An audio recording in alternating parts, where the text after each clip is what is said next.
Le flash d'information locale, présenté par Laura Sahin.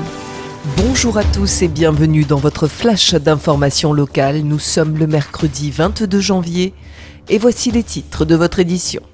C'est une nouvelle qui a fait l'effet d'un coup de tonnerre. Les Galeries Lafayette vont fermer leurs portes dans la galerie du Centre Bourse et du Centre Commercial du Prado. 145 employés seront bientôt concernés par un plan de mobilité proposé par l'enseigne. La ville de Marseille a réagi face à cette annonce en déclarant, je cite, « prendre acte de cette décision regrettable et reste vigilante et active dans la recherche de projets pour consolider le dynamisme du centre-ville ». Fin de citation.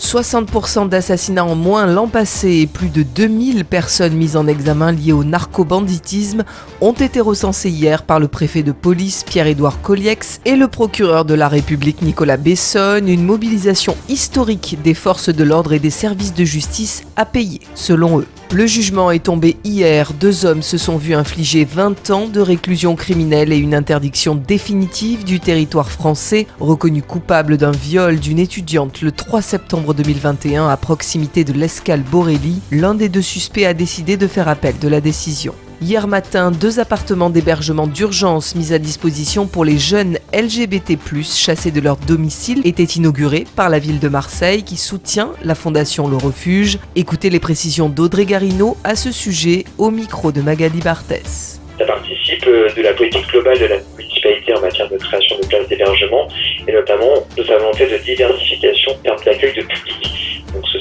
une belle étape pour nous dont on est très fiers parce que ce sont les premiers logements pour les jeunes LGBT+, que nous mettons à disposition et c'est le début d'un partenariat avec l'association Le Refuge. Et c'est une semaine très solidaire puisque demain, l'adjointe au maire de Marseille en charge des affaires sociales et de la solidarité lancera la 4e édition de la Nuit de la Solidarité. Écoutez-la.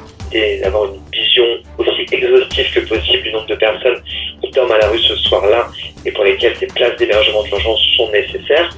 Et également un recensement de leurs besoins liés à l'errance, des besoins en termes d'accès à des repas, d'accès à l'eau, d'accès à des travailleurs sociaux. Tout ça donnant une base de données consolidée pour nous qui nous permettent derrière de créer des politiques publiques et de les réévaluer année après année à l'aune des résultats de l'opération que nous menons pour voir justement ce qui fonctionne bien, s'il faut augmenter les prises en charge.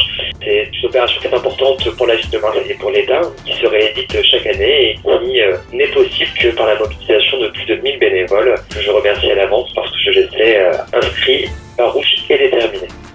Comme chaque mercredi, Amy Chiolard vous propose le film de la semaine qu'il faut absolument aller voir dans les salles obscures. Delphine et Muriel Coulin vous proposent un drame français avec Vincent Lindon, Benjamin Voisin et Stéphane Crépon, Jouer avec le feu. Pierre élève seul ses 2 fils. Louis, le cadet, réussit ses études et avance facilement dans la vie, mais l'aîné part à la dérive.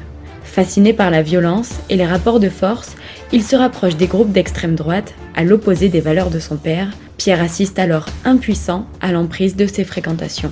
Qu'est-ce que tu vas faire maintenant ? J'ai été pris à la Sorbonne aussi. Qu'est-ce que je vais foutre moi avec mon BUT métallurgie ? Bon, arrête. On peut démarrer ! Hier, on collait des affiches pour la manif et il y avait une bande de pieds nickelés qui taguait au bout des voies. Il y avait un gars qui avait la dégaine de ton gamin. Qu'est-ce que tu fabriques, Fous, hein ? J'accompagnais des potes. C'est bien commencé, hein. Il y a des ténus. Il retourne la tête des gosses. Ça te gêne pas que t'en fasses ça là-dedans ? Quoi qu'il y a des potes ultra ? Non, non, c'est pas seulement des ultras, non. Allez, c'est bon, je me casse d'ici. Je te laisse avec ton fils parfait. Pousse. Va falloir arrêter de minimiser. Hein.